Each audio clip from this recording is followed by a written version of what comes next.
From the wreckage, it's clear how catastrophic this was. Only the tail of the helicopter intact after it crashed overnight during a training exercise and set on fire.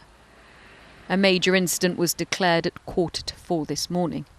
3 members of the Royal Navy on board died. Witnesses say they heard the helicopter flying low before impact.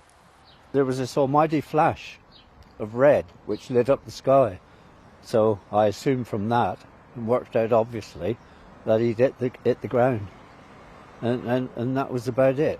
And about 5 to 6 minutes after that, there was a big bang, an explosion like.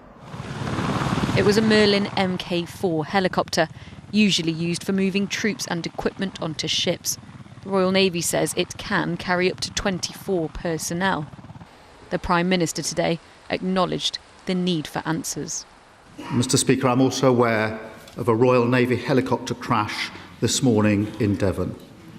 This will be a deeply worrying time for the families, and more information will be set out as soon as possible.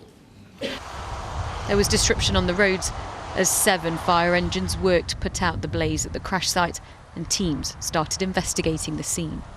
Well, we're almost directly between 2 Royal Navy air bases here, Caldrose in Cornwall and RNAS Yeovilton in Somerset, which is one of the busiest military airfields in the country. Now, helicopters are often seen flying around here because we're also close to Oakhampton Battle Camp. It's not yet known, though, whether this was a routine training exercise or what they were training for. These helicopters are designed for complex missions flown by highly trained pilots. Devon and Cornwall police say they are working with the Ministry of Defence to try to understand how such a modern aircraft got into difficulty. Emergency services working together with the Royal Navy and the Civil Aviation Authority have mounted a significant response, and that accident is still under investigation. Tonight the emergency response has been scaled back, but the investigation into what happened here and how 3 members of the Royal Navy lost their lives will no doubt be long and difficult.